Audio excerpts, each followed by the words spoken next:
আজকে বাসায় অনেক মেহমান আসলো আর এই মেহমানদের কি কি আপ্যায়ন করলাম সেটাই আপনাদের সঙ্গে শেয়ার করব। আসসালামু আলাইকুম, কেমন আছেন সবাই? নতুন একটা ব্লগে আপনাদের সবাইকে স্বাগত। সৌদি আরবের থেকে আসার পরে কোনো মেহমানকে দাওয়াত দেওয়ার হয়নি, মানে খাওয়ানো হয়নি, এসেছে সবাই, এরকম ভাবে কোনো আপ্যায়ন করা হয়নি। যেহেতু আমার ননদ আছে, তারপরে মা বাবা সবাই আছে, পরিবারই আত্মীয়ই হচ্ছে, কোনো বাড়িকেই বলাও হয়নি, খাওয়ানো হয়নি সেরকম ভাবে। তো এর জন্য ভাবলাম আজকে সবাইকে একসাথে বলে আপ্যায়ন করানোই যাক। তাই তো আমি সকালে এখানে হচ্ছে প্রথমে ইলিশ মাছ নিয়ে আসছিলাম। আর আজকে হচ্ছে হাট ছিল, মানে আমাদের বাড়ির কাছে হাট বসে, এখান থেকে একদম ফ্রেশ তাজা ইলিশ মাছগুলো নিয়ে আসা হয়েছিল। এইখানে ইলিশ মাছ রান্না করেছি, আর হচ্ছে সাথে গরুর মাংস থাকবে, মুড়ি ঘন্ট থাকবে। এখানে আম্মু হচ্ছে গরুর মাংসটা মাখায় দিচ্ছিল, যেহেতু অনেকগুলো গরুর মাংস সেজন্য মাখায় বসানো হয়েছে। আর অন্যদিকে হচ্ছে ভাবি ইলিশ মাছটা রান্না করেছে। আজকে সবাই মিলেই হচ্ছে কিছু কিছু করে রান্না করা হয়েছে। পোলাওটা অর্ধেক আমি রান্না করেছি, অর্ধেক ভাবি রান্না করেছে, এরকম ভাবে আজ রান্না করা হয়েছে। সাথে হচ্ছে মুরগির মাংস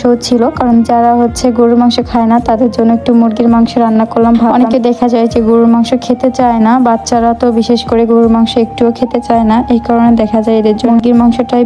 আর এখানে আমি মুরগির মাংসটা আমি নিজেই বসাচ্ছিলাম, অন্যদিকে হচ্ছে ভাবি হচ্ছে কাটাকাটি করতেছিল, মানে যেগুলো হচ্ছে আরো দরকার কাটা সেই মশলাগুলো কেটে নিচ্ছিল, আর সাথে শসা সালাদের জিনিসগুলো কেটে রাখছিল। দুপুরের খাবার খাবে এই কারণে একটু মনে হয় যে ব্যস্ততা বেশি লাগে। রাত্রের খাবার খেলে কিন্তু অতটা ব্যস্ততা লাগে না, কারণ ঘুম থেকে উঠে সকালে নিজেরা নাস্তা করে তারপরে হচ্ছে খাবার তৈরি করতে করতে দুপুরের খাবার টাইম হয়ে যায়, এজন্য একটু তাড়াতাড়ি করতে হয়। আর সবাই হচ্ছে চলে আসছে, তো তখন হচ্ছে আমি এখানে সবকিছু গুছাই ফেলি, মানে টেবিলে খাবারগুলো দিয়ে দিই সবাই আসলে পারে, যাতে একবারে খাবার বসতে পারে, এর জন্য আমি সব একবারে রেডি করে দিচ্ছিলাম। এত পরিমাণ গরম ছিল, গরমের মধ্যে খেতে মানে খুবই কষ্টকর মনে হয়। আসলে মাথার উপর যে একটা ফ্যান চলে ওটা কখনো বোঝাই যায় না যে বাতাস কি হচ্ছে কি হচ্ছে না। ওকে এখানে হচ্ছে আমি পেঁয়াজ দিয়ে দিচ্ছি, মানে পোলার উপর বেরেস্তা এরকম কেউ কি দেন নাকি জানি না, আমি দিয়েই হচ্ছে এরকম ভাবে পেঁয়াজটা উপরে দেখতে আমার কাছে ভালো লাগে, টেস্টও লাগে। আর অন্যদিকে হচ্ছে গরুর মাংসটা রান্না করেছিলাম, কেমন কালারটা সেটা জানি না, তবে খেতে কিন্তু অনেক ভালো হয়েছে। আর সবাই মিষ্টি নিয়ে আসছে, এই মিষ্টিগুলো সবাইকে আবার দিয়ে দিব, মানে খাবার দিব।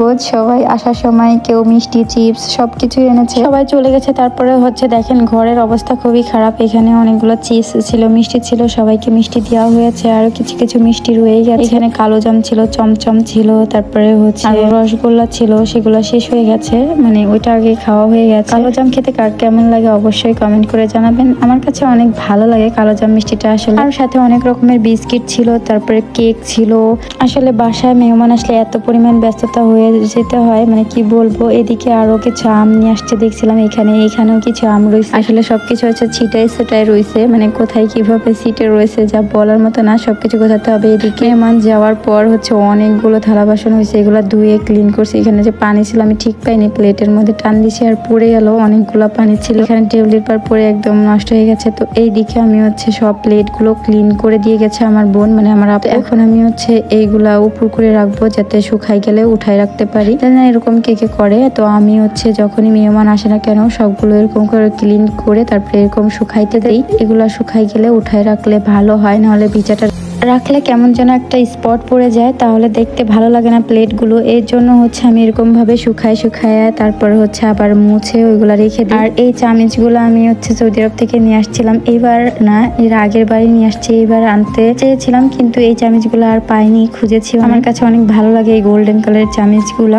মেহমান আসলে মানে সকাল থেকে বিকাল পর্যন্ত, মানে পরের দিন পর্যন্ত মানে কাজ শেষ হয় না এরকম মনে হয়। তো আজকেই আমি হচ্ছে বিকালে কিছু ক্লিন করে এরকম রেখে দিয়েছি। অবশ্যই কালকে এগুলা উঠাবো, আজকে আর উঠাবো না, রাত হয়ে গেছে যেহেতু। আর খুবই খারাপ লাগতেছে, সারাদিন অনেক কষ্ট হয়েছে, তাও আমার কাছে এটা কিছু মনে হয়নি যে আমি মেহমান আপ্যায়ন করতে পেরেছি, এটাই আলহামদুলিল্লাহ, আল্লাহর কাছে শুকরিয়া জানাই, এরকম যেন সবসময় পাই। তো আজকে এই পর্যন্ত ভিডিওটা। আল্লাহ হাফেজ, সুস্থ থাকবেন, ভালো থাকবেন।